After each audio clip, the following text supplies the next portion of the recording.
Good morning. Thank you for your patience. Sorry we're a bit delayed. George is obviously in a very busy schedule these days as he promotes his book. I'm Awista Ayub, Director of the Fellows Program at New America. And on behalf of the Fellows Program and the International Security Programs, I'm delighted to welcome you to today's event, Our Man, Richard Holbrooke, and the End of the American Century. 20 years ago, our founders had a unique vision at New America to support fellows who are eager to publish books that have the capacity to reach readers and policymakers who sit far outside the Beltway. Today, we're proud to have supported more than 200 national fellows, George Packer being one of those, as they offer an inventive perspective on the major challenges facing our society. As we welcome George Packer back to New America today, as he launches his book tour, but this book represents number 112 for us. So it's a great honor to have him back. And before I introduce our speakers, I do want to inform you that we do have books on sale. Solid State Books is our book selling partner, and so George will be available to sign books if you buy copies or have copies with you today. And so with that, I'll just hand the conversation over to George. He is now at the Atlantic, and this is book number 4 for you, correct? 8, no. 8? But there, okay. A bunch of them, no one's heard of most of them. Okay, So. well, congratulations. And he's joined by Peter Bergen, Vice President of New America. Are you going up first? No, All right. Thanks. I'm sorry you all had to wait. There was a scheduling miscue on somebody's end, but no one will be punished. Thanks for coming. So I want to thank Peter and Awista, Anne-Marie, and New America for supporting me during the work on this book, which was a 5 years labor, and I couldn't have done it without the kind of support and encouragement that I got. I remember describing the project to Peter when I was applying for a fellowship, and he gave me a big thumbs up, which meant a lot to me at the time, because I myself didn't know what the hell I was doing. I received Richard Holbrooke's personal papers a few weeks after he died from his widow, Kati Martin. And I spent the next few years reading them and not quite knowing what to do with them. I had them in my home office. In fact, they were so Holbrookian and bulky and dominating that I couldn't get my office door all the way open. And it was a challenge to think how to write a biography about basically a mid-level diplomat whose name was already beginning to fade a bit, not into obscurity, but away from fame. People were no longer had always heard of him. So what kind of a book would that be? And one day I was driving on an interstate in Connecticut when I heard this voice, and this doesn't happen to me, I am not a mystical writer, but I heard a voice that said the first words of what is now the book. And so I'm going to read the first couple of pages from the prologue, and you'll hear that voice yourself, and then I'll talk a bit about what the book is about. Holbrooke? Yes, I knew him. I can't get his voice out of my head. I still hear it saying, "You haven't read that book? You really need to read it." Saying, "I feel, and I hope this doesn't sound too self-satisfied, that in a very difficult situation where nobody has the answer, I at least know what the overall questions and moving parts are." Saying, "Gotta go, Hillary's on the line." That voice, calm, nasal, a trace of older New York, a sing-song cadence when he was being playful, but always doing something to you. Cajoling, flattering, bullying, seducing, needling, analyzing, one-upping you, applying continuous pressure like a strong underwater current, so that by the end of a conversation, even 2 minutes on the phone, you found yourself far out from where you started, unsure how you got there, and mysteriously exhausted. He was 6'1", but seemed bigger. He had long, skinny limbs and a barrel chest and broad, square shoulder bones, on top of which sat his strangely small head, and encased within it, the sleepless brain. His feet were so far from his trunk that as his body wore down and the blood stopped circulating properly, they swelled up and became marbled, red and white, like steak. He had special shoes made and carried extra socks in his leather attaché case, sweating through half a dozen pairs a day, stripping them off on long flights and draping them over his seat pocket in first class, or else cramming used socks next to the classified documents in his briefcase. He wrote his book about ending the war in Bosnia, the place in history that he always craved, though it was never enough, with his feet planted in a Brookstone shiatsu foot massager. One morning, he showed up late for a meeting in the Secretary of State's suite at the Waldorf Astoria in his stocking feet, shirt untucked and fly half zipped, padding around the room and picking grapes off a fruit basket, while Madeleine Albright's furious stare tracked his every move. During a video conference call from the UN mission in New York, his feet were propped up on a chair, while down in the White House Situation Room, their giant distortion completely filled the wall screen and so disrupted the meeting that President Clinton's national security advisor ordered a military aide to turn off the video feed. Holbrooke put his feet up anywhere, in the White House, on other people's desks and coffee tables, for relief and for advantage. Near the end, it seemed as if all his troubles were collecting in his feet. Atrial fibrillation, marital tension, thwarted ambition, conspiring colleagues, hundreds of thousands of air miles, corrupt foreign leaders, a war that would not yield to the relentless force of his will. But at the other extreme from his feet, the ice blue eyes were on perpetual alert. Their light told you that his intelligence was always awake and working. They captured nearly everything and gave almost nothing away. Like one-way mirrors, they looked outward, not inward. I never knew anyone quicker to size up a room, an adversary, a newspaper article, a set of variables in a complex situation, even his own imminent death. The ceaseless appraising told of a manic spirit churning somewhere within the low voice and languid limbs. Once in the 1980s, he was walking down Madison Avenue when an acquaintance passed him and called out, "Hi, Dick." Holbrooke watched the man go by, then turned to his companion. I wonder what he meant by that. Yes, his curly hair never obeyed the comb, and his suit always looked rumpled, and he couldn't stay off the phone or TV, and he kept losing things, and he ate as much food as fast as he could, once slicing open the tip of his nose on a clamshell and bleeding through a pair of cloth napkins. Yes, he was in almost every way a disorderly presence, but his eyes never lost focus. So much thought, so little inwardness. He could not be alone. He might have had to think about himself. Maybe that was something he couldn't afford to do. Leslie Gelb, Holbrooke's friend of 45 years and recipient of multiple daily phone calls, would butt into a monologue and ask, "What is Obama like?" Holbrooke would give a brilliant analysis of the president. "How do you think you affect Obama?" Holbrooke had nothing to say. Where did it come from, that blind spot behind his eyes that masked his inner life? It was a great advantage over the rest of us because the propulsion from idea to action was never broken by self-scrutiny. It was also a great vulnerability. And finally, it was fatal. Now I'm going to just skip to the end of the prologue.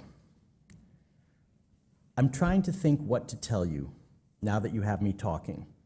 There's too much to say, and it all comes crowding in at once.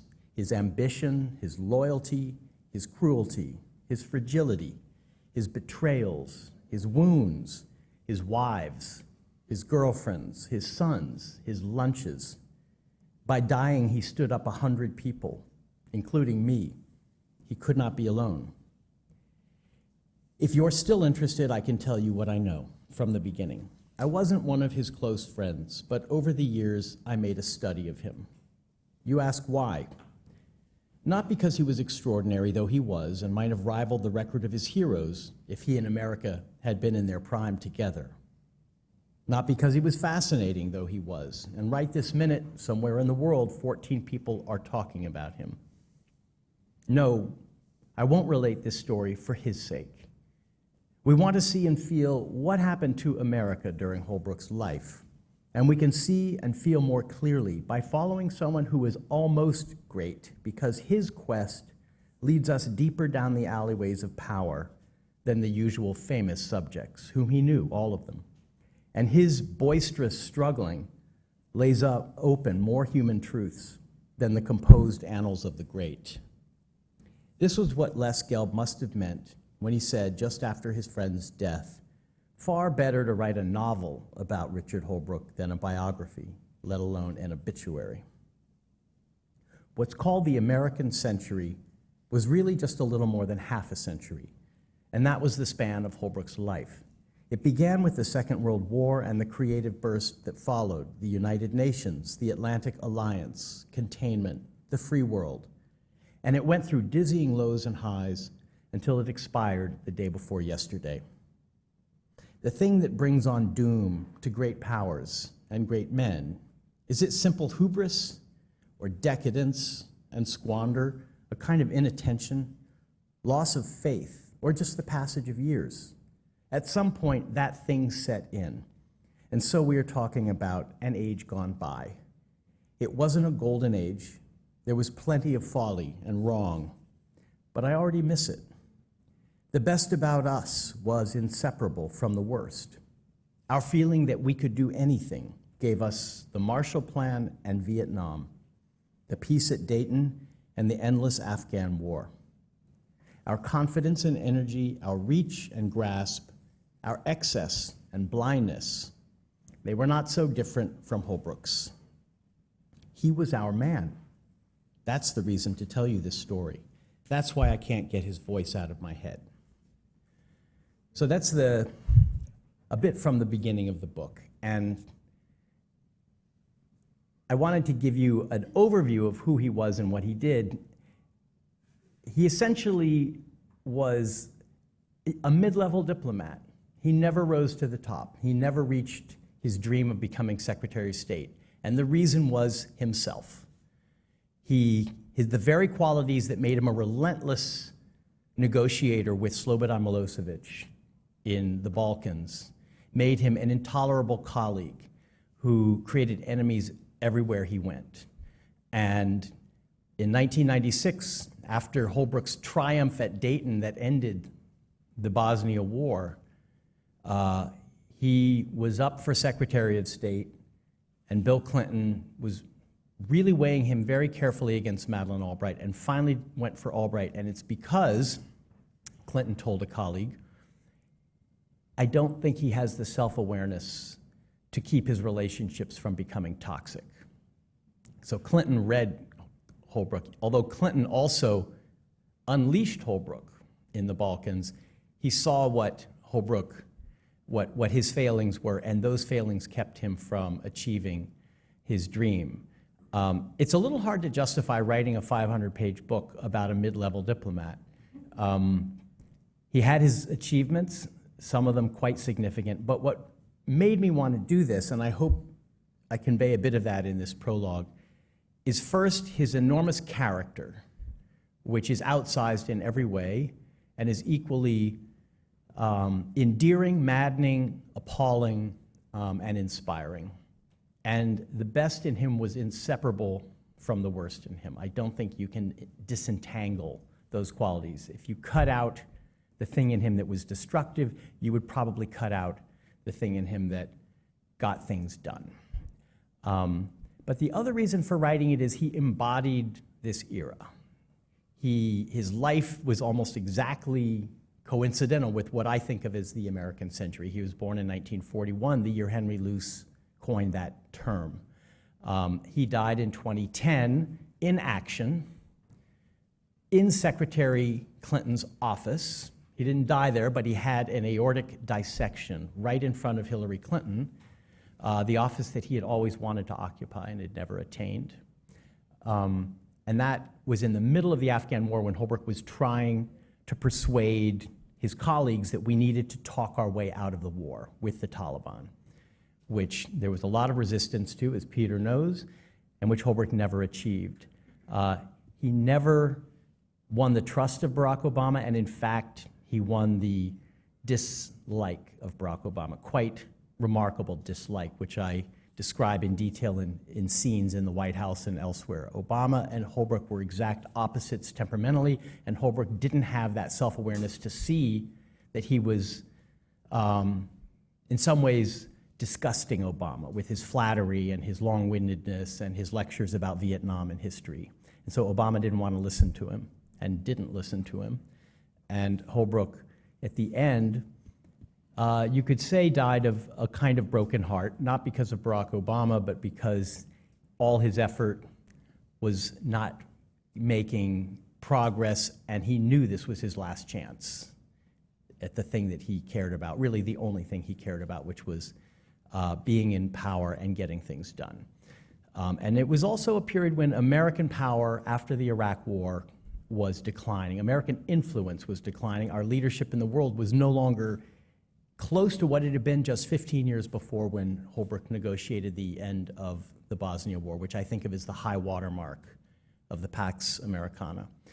So I didn't really understand what this book was about until election night in 2016, when I suddenly realized that the era that I describe in this book was now over, and that we were entering a new era, a diminished era, and that the subject of the book had become history. So that's the story of our man, and I'd love to talk to Peter about it and hear from you as well.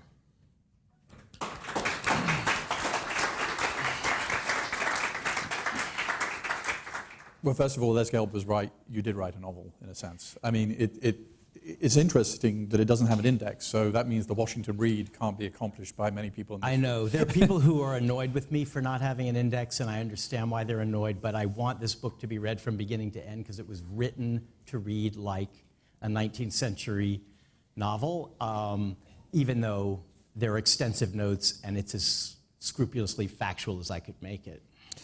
One thing about it which is interesting, you are in it. Is the you really you or some composite of, because, I mean, stylistically it's both a history in a conventional sense and then also this you person intervenes. It's an unconventional biography because I felt that there was no purpose in writing a straight, dull, dry, correct biography of Richard Holbrooke. First of all, his character would resist that at every turn.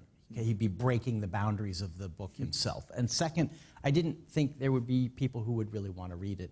Instead, that voice that I mentioned coming into my head while I was driving, Holbrooke, yes, I knew him, seemed to me like the way to tell the story, as if it's a yarn, as if it's a very long yarn told by someone who seems to have actually been there all through it and been an eyewitness without making any claims I can't substantiate.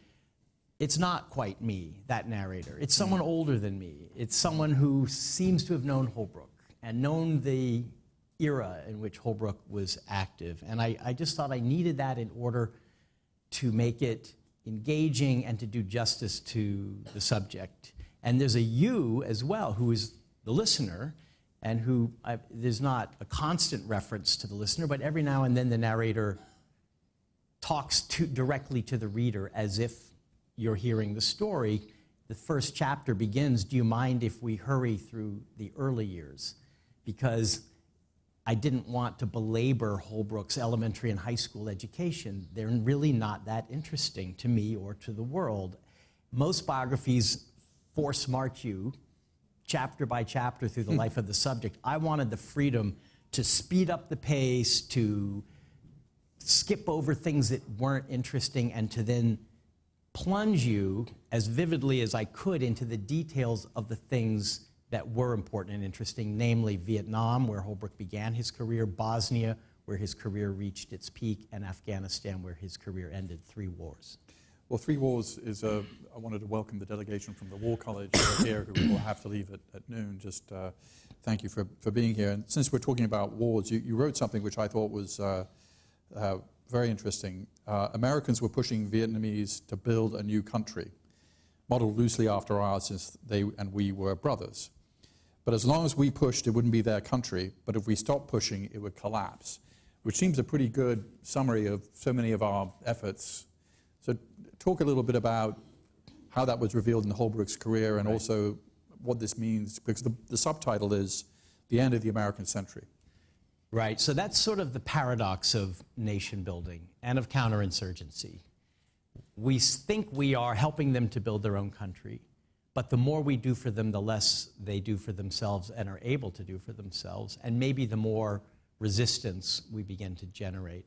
And there's a kind of American faith that basically we all want the same things, and we're not that different from one another. We all want democracy. We all want our children to have a good future. And so why wouldn't another country accept our help? Holbrooke was plunged into the heart of the Vietnam War at age 22, his first post as a diplomat in the Mekong Delta in 1963, where he was detailed as an aid worker to essentially give out bulgur wheat and building materials and help the local self-defense militias. And he was doing counterinsurgency right at the start. And so he saw it at ground level. And for the rest of his life, he always insisted on seeing things for himself and on experiencing it as close to the source as he could, which was the journalist in him. He always wanted to be a journalist, and he loved hanging out with journalists. Wasn't the editor of Foreign Policy magazine at one point? He was in the early 70s. But he just always liked, I think maybe more than being with his colleagues in government, he liked being with journalists. What Holbrooke saw in Vietnam was that it wasn't working. Our overwhelming firepower was counterproductive, was actually creating enemies. We were trying to work with a corrupt South Vietnamese government that was actually, in some ways, working for the enemy by driving peasants into the arms of the Viet Cong. And the solution to that was by no means obvious. He didn't lose faith in the mission of the war for a few years. I think it's very hard when you're inside government and are pushing every minute of your day for a goal with a team of people to suddenly say this isn't going to work. But he went through stages of disillusionment that he details very clearly at each level of first questioning the assessments in Vietnam, which he saw in the Mekong Delta were untrue, and then questioning the tactics of air power, and then questioning the strategy of pacification, and finally questioning whether the war itself could be won. And that led him to the realization that we had to negotiate with the North Vietnamese and get out, which he went through similar stages, I think, at the end of his life in a war that hauntingly resembled his first go-around, which was Afghanistan. Assassin's Gate, your brilliant book about the Iraq War, in a way is also a little bit about, you kind of went through that same process personally. I did. And did some of the key characters in the book who went into Iraq with high hopes and saw it all dash. So how did that affect the way that you approach this? I think this book is not a hagiography of Richard Holbrooke, and it's not a love letter to American exceptionalism. On the other hand, it's not a damning indictment of either of them, because reality is always more complicated than our ideological simplifications. Holbrooke was the mixed bag of idealism and egotism that I tried to describe, and those two forces, both in immense quantity and pressure in him, sometimes were in balance, and when they were, he could do great. He could end the war in Bosnia. When they were out of balance, he was a destructive force and a self-destructive force. And you might say the same is true of us. When our faith in ourselves and in our own mission becomes hubristic, we become destructive. And we can't see what's in front of our face because we're blinded by our own self-confidence and our belief in our good intentions. But when our best qualities are aligned with our power, and I think that was true in moments during Holbrooke's career, not just Bosnia. He also had a lifelong concern with refugees. In the late 70s, when he was President Carter's Assistant Secretary for East Asia, no one wanted to have anything to do with Vietnam. It was over, we wanted to forget it. Holbrooke, who had been formed by Vietnam, kept pressing for us to have a more open policy toward getting the boat people and the Cambodian refugees from the Khmer Rouge out of danger and here. And in large part due to Holbrooke's efforts, 1.5 million Indo-Chinese refugees eventually settled in the United States. And he had the same concern for Bosnian refugees, for refugees of African wars in the late 90s, for East Timorese refugees. This is something that people may not quite know about him. He really did care about other people in other places that were forgotten by top policymakers who were thinking in big abstractions or only in terms of a narrow national interest. So the alignment between Holbrooke and American blindness and also goodness, I think, is I don't want to overstate it, but he is my embodiment, at least, of the best and the worst of this period of our supremacy. Flashing forward to his memorial service at the Kennedy Center, you mentioned Obama and Bill Clinton and Hillary Clinton and their kind of complex attitudes towards Holbrooke. How did that reveal itself at this memorial service? Well, I wasn't there because we were about to have our second child, but I've seen it's on C-SPAN if you want to watch it. There on stage at the Kennedy Center were 2 presidents, a Secretary of State, a 4-star, just an amazing lineup of illustrious people. President Obama sat through the entire thing, 2.5 hours, for a man he had never liked and in some ways had humiliated. And I still don't know, because I haven't talked to him about it, whether that was something he felt duty-bound to do or whether it was a form of penance or at least of regret. I don't know. But he did the honorable thing. When he spoke, it was clear he had no real immediate knowledge of or feeling for Holbrooke. It was a kind of secondhand eulogy.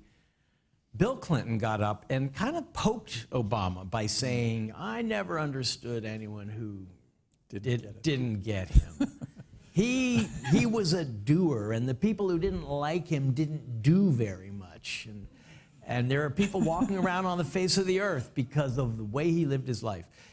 Hillary Clinton really loved Holbrooke, and Holbrooke loved her. And even though there was tension between them, she saved his job under Obama at least once when Obama was ready to fire him. She just got up, and she's not as, she can't convey her feelings the way her husband can, but her remarks told me that she had really lost someone important to her. And that relationship was kind of the one that sustained him during the dark last years in the Obama administration. And by the way, I don't blame President Obama for immediately feeling like, I don't have time for long speeches about Vietnam. I've got a financial crisis, a collapsing economy, and 2 wars. Get to the point. But Holbrooke couldn't do anything without an air of drama and history. He needed that in order to motivate himself and everyone else. It was just a generational and temperamental clash that was bound to end badly. Well, let's open it up to questions. If you have a question, just wait for the mic and identify yourself. We'll start with this gentleman here.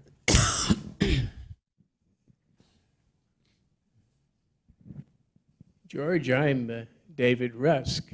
Hey, how are I you? talked to you a long time ago. You interviewed me back around 2008 or so for the article on Dick you were working on. Yes, for the New Yorker. For the Atlantic, I think. No, it was in the New Yorker. The New Yorker, Yeah.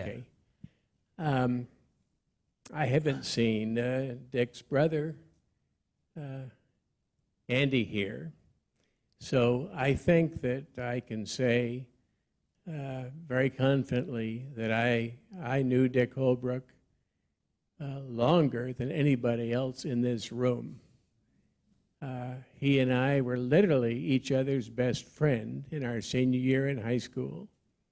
And I think that best friend relationship continued throughout our college years, even though we were on different coasts, and up to the time probably that he met Tony Lake in Vietnam. And Dick has always said that he named his 2 children, David and Anthony, after me and after Tony Lake. At least that's what Dick would say to us. His wife had something else to say about not you, but the Tony one, yeah. But I do want to testify. And by the way, I only got my copy of the book on Tuesday from Politics and Prose. And I've read about the first 100 pages. So what I'm really reacting to is the Washington Post review that was in the Outlook this past weekend. And I bear no responsibility for the reviews I of my book. understand that. I understand. So I'm eager to read the rest of the book. But let me just say, as of a friendship that lasted for almost 60 years, Dick was always, to me and to Delcia, my wife, and another classmate of his at Scarsdale High School, Dick was always very thoughtful, very responsive. That relationship began and continued for many years after any period in which his having a personal relationship to the Dean Rusk family could in any way be construed as seen by Dick as Useful. advancing his career. Right. And he was a good and loyal friend, as well as being a tremendous talent.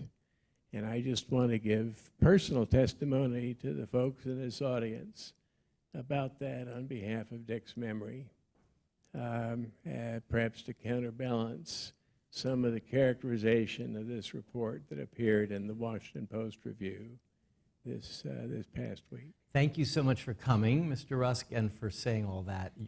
You're in the book, as you know, and in that list of qualities that I read from the prologue, loyalty was high on the list. He had a handful of friends from earlier in his life, and you're one who he never left and who he cared about. And there was a kind of youthful bond, and Vietnam cemented it in other cases. You went back further. And those were his circle for the rest of his life. This gentleman here. Thank you. Good morning. Mike Massetig. My connection with the subject in the book is via my many years with McNeill and Lehrer, on which he, and by the way, I'm about 200 plus pages into the book. And of course, you know, as you point out, I mean, he really, because I remember Philip Habib once told Jim Lehrer, who said, why don't you come on the program and talk? And Phil Habib said, I'm a diplomat, my job is not to go on television. Look at the contrast with Holbrooke. And of course, I can't claim to know him. I met him a number of times, but didn't know him. I thought your 2 paragraphs on page 214, 15 were the best single summation of what's happened in television journalism that have been written. I mean, if at some point you want to read from it or quote it, fine. But my question, again, partly because of my McNeill-Lehrer question, is some of the women in his life remain present in a thread throughout the book. Others disappear. Yeah. Diane Sawyer is not the kind of person who disappears, right. But some of the others did, and specifically Blythe Babiak. Who worked with you? Yeah. She was at McNeill-Lehrer, right? She worked there before I came on board. Yes. She arrives on the scene at about page 100 and something, and then disappears at a page 206. Yeah. I didn't see her in the acknowledgement, so I don't even know if you talked. I emailed with her. Yeah, I emailed with her, and she is mentioned in the list of people who I talked to. I missed that then. Yeah, but she did disappear from his life. They married in '77, in part because Jimmy Carter refused to have any of his top appointees living in sin, as some of you may remember. So it was not quite a shotgun marriage, but a marriage of ambition. And by '79, it was over. And the last time they met, Holbrooke was in New York to recertify the Khmer Rouge seat at the UN, which was a very cold decision that the Carter administration made after the Vietnamese invasion of Cambodia to allow the Khmer Rouge to occupy the UN seat, which Holbrooke said was the hardest thing he'd ever done, but I was a public official, so I had to swallow hard. They signed their divorce papers somewhere near the UN. That was the end of that, except that Blythe Babiak said to him, "Pol Pot, Dick, really?" And that was how their relationship ended, which is kind of I don't know. She got the last word, basically. But you're right that other women stayed in his life throughout his life, and I think he was more himself with women than with men, and that's why I devote a lot of time to his relationships with women. Did she go on to fulfill her writing career, which was quite promising? She wrote 2 books. She actually changed her name to Blythe Holbrooke after the divorce, and wrote 2 books. But they're not well known. We'll start with the lady here, and then the gentleman behind her.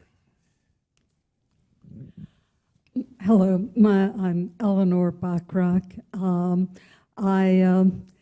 I managed to encounter Richard Holbrooke's difficult personality at both the beginning and the end of my career, so to speak, starting with my being a cowering freshman at Brown when he was a senior and editor of the Brown Daily Herald, and ranted at me at some length with his henchmen, of course, because he didn't like something I'd written.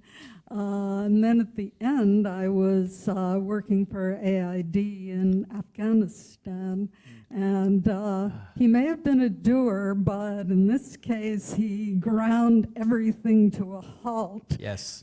Because he insisted on approving even continuation of existing contracts, but he never seemed to get around to actually going through them. There was a big bottleneck at his desk of all the contracts, yeah. Right. Wow, you saw the entire arc. Yeah. You were there at Brown and you were there at AID. That's remarkable. Yeah, well, not quite as long as this gentleman, Yes. but and not nearly as pleasantly. But actually, I wondered, though, because what was his view of the war in Iraq, which I always have felt was the death knell for accomplishing anything constructive in Afghanistan, among other mistakes. He didn't pay much attention except to think he had to support it for political reasons if he wanted to become Secretary of State. And he told John Kerry the same thing. If you want to run for president, you have to vote for the war resolution. So it was I would say, a rather cynical political judgment. And then he spent the next few years not saying very much about Iraq and turning to Afghanistan, which he cared about and which he thought was the more important conflict. But when people asked him about Iraq, he essentially washed his hands of it. And you know, the very last minutes of his life, which are described in a detailed scene at the end of my book, he was completely himself to the end. He was charming. He was, even though he was in tremendous pain, he was giving orders. Here's the statement I want released after the surgery, but make sure the surgery's done and I'm out first, and spend more time with your family. He's telling his aide, are you writing down my every witticism? He's flirting with the cardiologist in the trauma bay. He's like having a staff meeting, and he's, now I've lost my train of thought, what I was going to say about what you said. He was completely connected to the entire experience of his life at the very end. And yeah, I've lost my main point for that. You know, but can I ask you a question about Caddy Martin? Because, you know, obviously the book, she gave you everything. yeah, I had all his papers. And Caddy was a long-time board member of New America right from the beginning. Caddy's obviously read the book. It's a warts and all biography. What was her kind of reaction? I mean, there were things in it that were very painful for her, and she let me know that. I showed it to her when it was still a manuscript because I thought I owed her that. She had given me all of his personal papers with no strings attached whatsoever. And I don't know, maybe she's now having second thoughts about that. I'm not sure. and I wasn't promising her I would change things, but I wanted to hear what she thought. And she did ask for some changes. Most of them I didn't make, but a couple of them seemed right and fair, and I made them. But mainly I want to say that she has been unbelievably generous in allowing this book to be mine and in not wanting it to be hers. Her book would not read like this, but she is a writer and she understands that writers have to be given their own vision, their own freedom, and so she's allowed it to be my book, which is a gift. Mark Mazzetti, or you gentleman here, and then Mark Mazzetti. Yeah, I'm Paul London. I followed Dick into Boswin province in, I think, June 4th, 1965. Wow. I don't know exactly when he left, but He left around June 4th, 1964.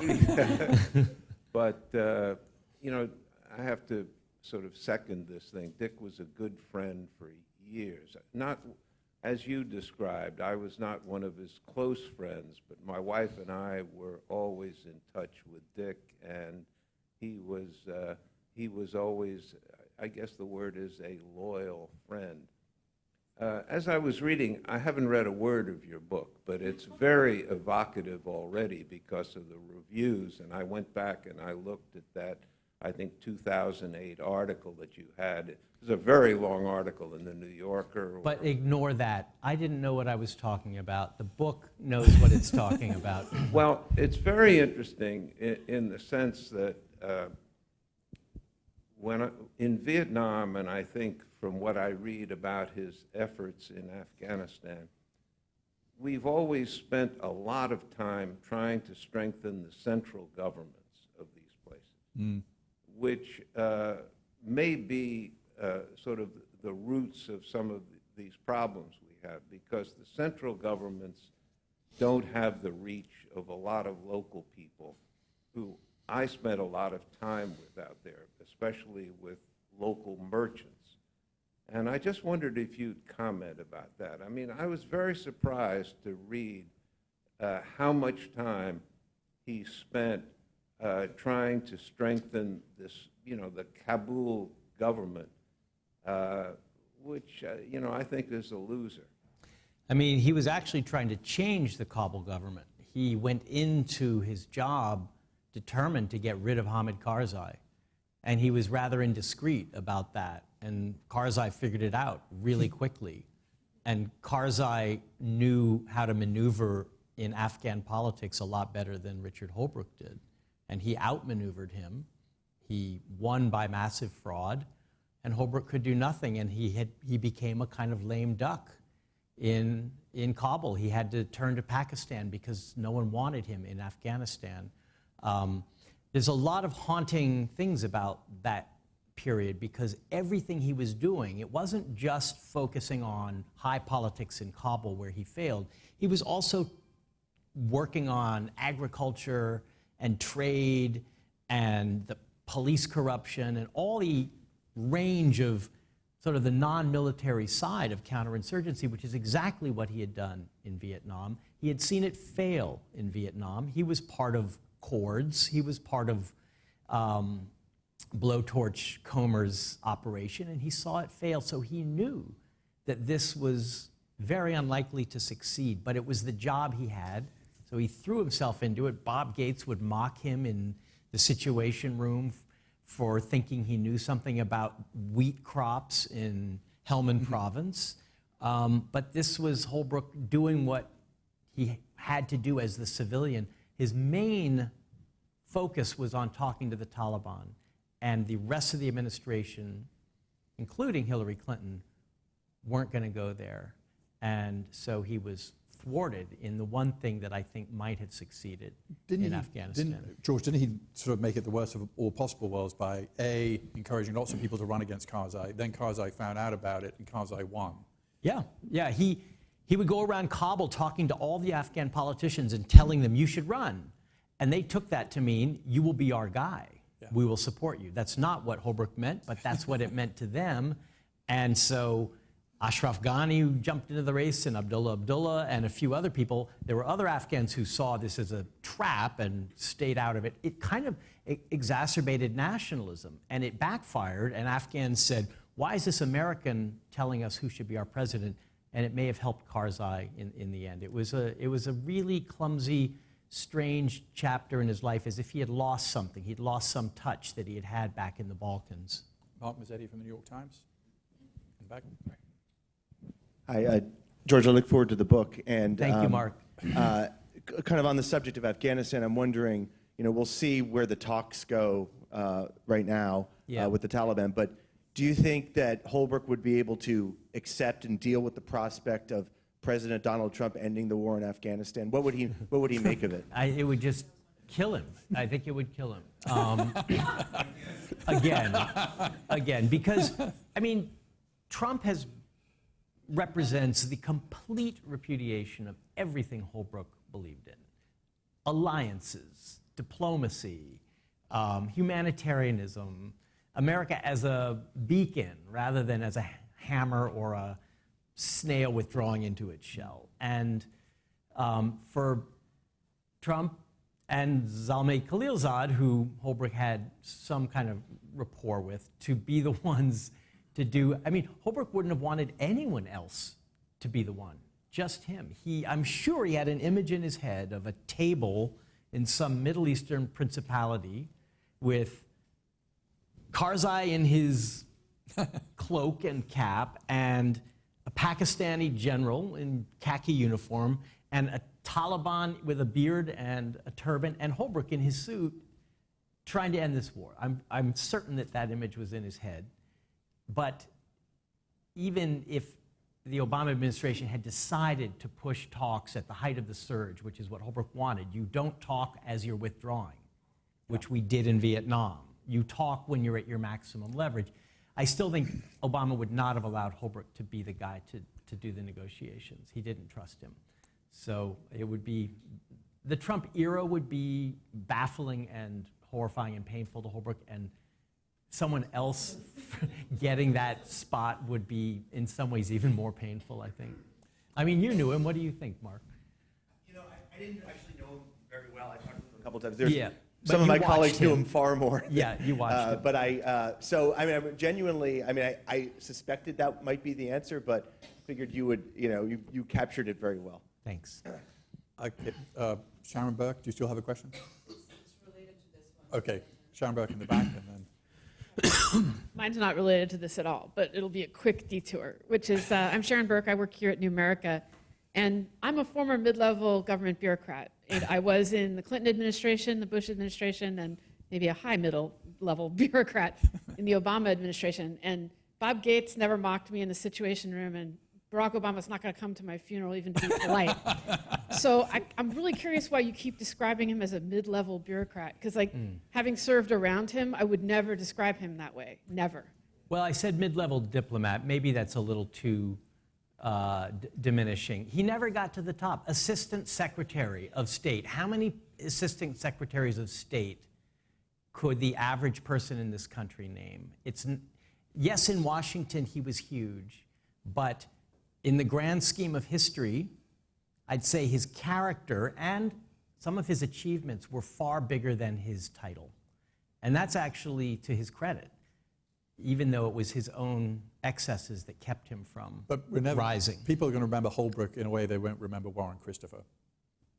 Right? Christopher died shortly after Holbrooke, and he had a quiet funeral in Los Angeles. Holbrooke, almost from the grave or from the urn, forced a state funeral at the Kennedy Center, and which was a remarkable thing. But he's already fading. I mean, I know he seems giant here, but you talk to people, talk to college students, they haven't heard of him. And the era that he embodied is also fading. And one reason I wanted to write this was to try to keep it from fading out. The lady in front. Thank you so much. Mai Daruga, I'm from Johns Hopkins Science Foreign Policy Institute. Hi. I still haven't read your book. I have it in my bag. It just came out 2 days ago. Well, it arrived 2 days ago at our house, so it must have come out a bit earlier. I'm interested in Holbrooke, obviously, not obviously, from different aspects. I'm born and raised in Sarajevo, and I left when the war started, so my parents were on their terrace celebrating the shelling of Serbian positions. So Holbrooke is obviously a big hero for many Bosnians. I'm also interested in him as kind of a scholar writing on role of personalities in diplomacy and the need for assertive and astute diplomacy, which we see less nowadays. But I still want to kind of push you a little bit more on this question of Donald Trump and what Holbrooke would be doing today if he was alive. And as you describe in your introductory speech that the era had ended, a certain era that Holbrooke had symbolized had ended in 2016, if you want to be kind of to go further, you could say for him it ended earlier. For him it ended already with Obama. Yeah. Because Obama was precisely the type of the president that was antithetical to what Holbrooke was trying to do. Obama did not see an American solution to every problem. He was, in some ways, a manager of decline rather than of supremacy, and Holbrooke couldn't accept that, I don't think. And so in a way, his style, I mean, it was his style that made Obama reject him, along with basically the interventionist outlook. So I wonder, because you describe him, I mean, one thing that, not having read your book, but I presume coexists in your book, is that portrait of him as an egomaniac, self-interested, and career-driven, and an idealist at the same time. Yes. And so which one do you think would have prevailed now with Trump in the presidency? Would he have stuck with the diplomatic career and tried to kind of, you know, to at least use Trump's inclinations towards a similar I don't think he would have changed. He was himself all his life to the last minutes, and I don't think his views would have changed. He also would be 78 years old today. He would not, I don't think he would be in government even if Hillary Clinton had won in 2016. No, 78. No, he was born April 20th, 1941, so he'd be 78. Just turned 78. Yeah. He would be frustrated because I don't think he could understand Trump or Trumpism. Everything in him, his DNA, went back to an earlier period. And you could also say, to some extent, that he joined an elite. He wanted to be part of the establishment, even though the establishment was sort of disappearing during his career. He wanted to be the next Clark Clifford, the next Averell Harriman. And that establishment lost its, or that elite, let's say, lost its hold on the American public. People no longer trusted it. People with a lot of money in Washington and New York were sending the sons and daughters of people from the rest of the country to fight and die in Afghanistan and Iraq. And it seemed like maybe American leadership was a thing of people who didn't pay a price for it. And Holbrooke wouldn't have understood the reaction, I don't think, to the failure of those wars and to the failure of our elites, because he had joined that. Those elites were WASP elites. The earlier elites were WASP elites. Part of the story I'm telling is what happened when the WASP elite, the WASP establishment, broke up after Vietnam, just as Holbrooke was getting into it. He was like looking through the window at these elegant dinner parties and was invited into them, but he was a Jew who never really reckoned with Jewishness. He was raised without a sense of Jewishness, didn't even know he was Jewish until he was an adult. And all his life was indifferent to that identity, but he was an outsider from the start, and the next generation needed to have sharp elbows and a lot of aggressive energy to get into the establishment. Think of Kissinger and Brzezinski.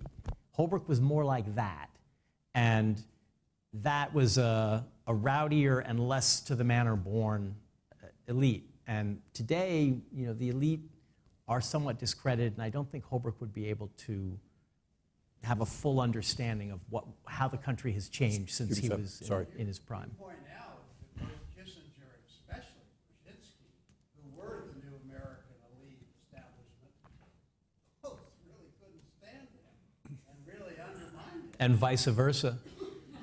I mean, I'll just say about that, Kissinger and Holbrooke had a very sort of tense, mutually suspicious and mutually despising, but also they kind of needed each other. Kissinger said Holbrooke was the most viperous man I know in this town, which is really something coming from Henry Kissinger. And Brzezinski tried to destroy Holbrooke under Jimmy Carter for various reasons. Okay, we're going to do Ouista, and then this gentleman here who's been very patient. George, thank you again for coming to New America as part of your tour. I'm curious about the process for writing this book. I guess, why were you chosen? I know Kati interviewed a few different writers, and why you? And also, Holbrooke is someone you knew when he was alive, and you worked with him very intimately as a reporter. And I'm curious about what it was like for you to write this book, as you learned so much about him in the process. I mean, I knew him when he was alive. I wrote a profile, but I was at a sort of journalistic remove from him. After he died, Strobe Talbot called me. I didn't even know him, really, hardly knew him, and he said, Les Gelb and Frank Wisner and I were thinking you should write a book about Holbrooke. I was writing another book at the time, The Unwinding, and was actually having trouble with it, so the thought of a different book seemed appealing.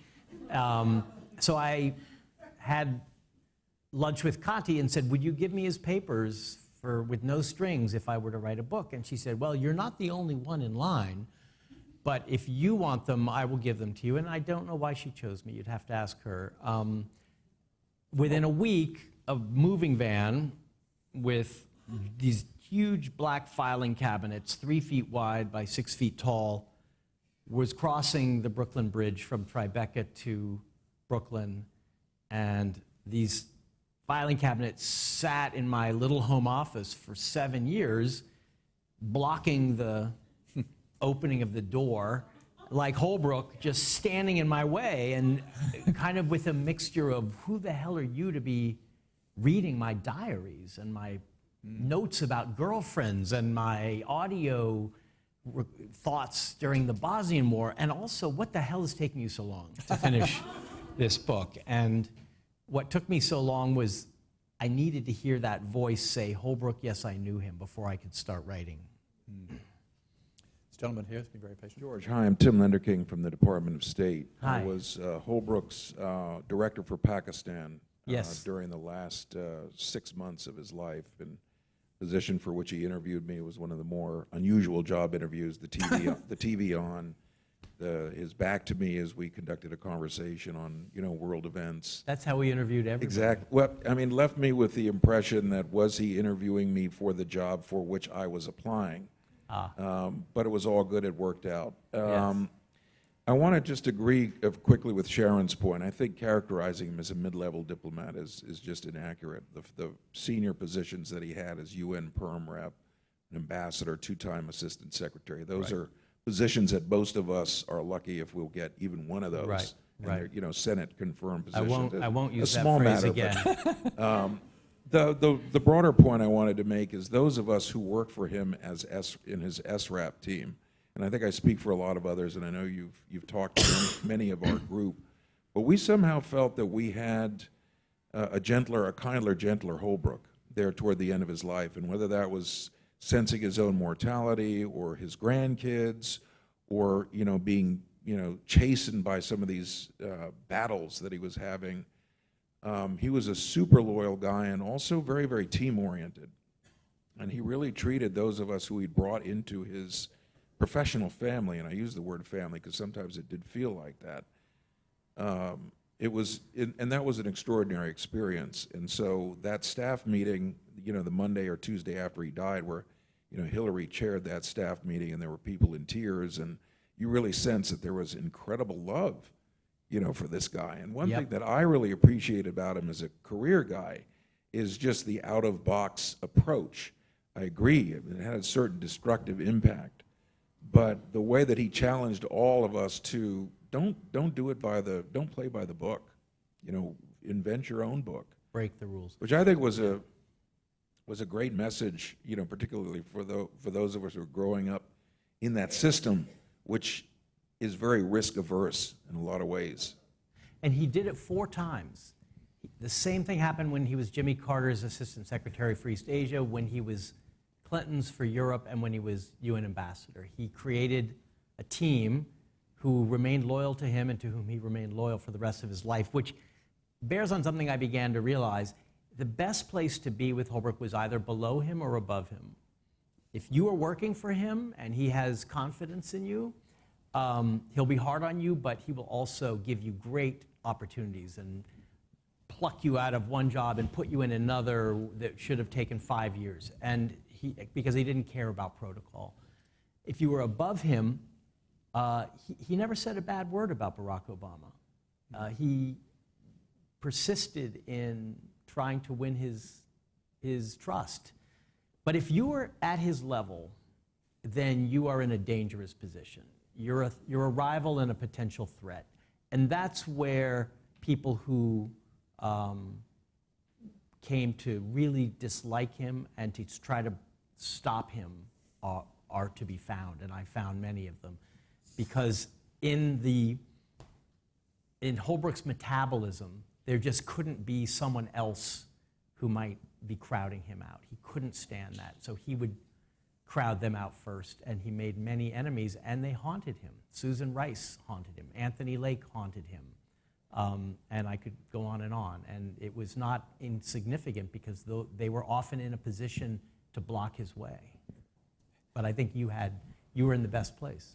George, my personal Holbrooke story is, I get a call, and it's Holbrooke, and he says, I'm on a flight from Riyadh to DC. I'm offering you a job. You have 5 hours to decide. But as soon as I land in DC, the job offer has expired. So that was his sort of...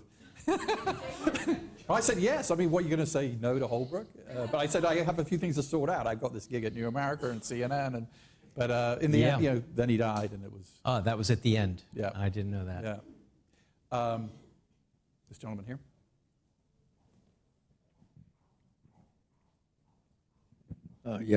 John Mueller. Could you talk a little bit about Bosnia and Dayton? Did he make an independent contribution to that, and what was his relationship with Milosevic? Did he make an independent contribution? Yes. He was the contribution. Well, anybody else in the world would have done There were differently. many other people, but the Clinton administration had 3 years, 2.5 years to do something about Bosnia, and the war went on and on and on. Sir, and the Muslims had won.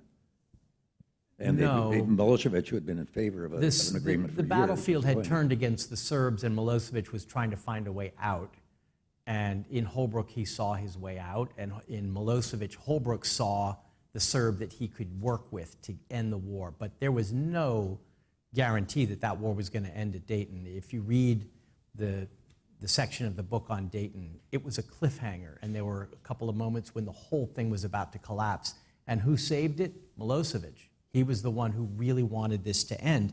Holbrooke never gave up. And the persistence, the sheer stamina of diplomacy, which I didn't really understand until I wrote this book, is just striking. I mean, it's like he's climbing a really high mountain, and you can't be short of breath. You have to be in it for the long haul, because it is really hard work. I don't think, who's to say if the war in Bosnia would have ended if it were not for Holbrooke, but I don't think anyone deserves more credit than Holbrooke. And they're, go to Bosnia today, and even though it's a bit grudging because people don't like the two-headed monster that was created by Dayton, that was the only way this war was going to end, and it was Holbrooke who pushed it through. Well, we want to thank George for a brilliant presentation, and he's willing to sign books, and I know a number of people have bought books. Thank you. I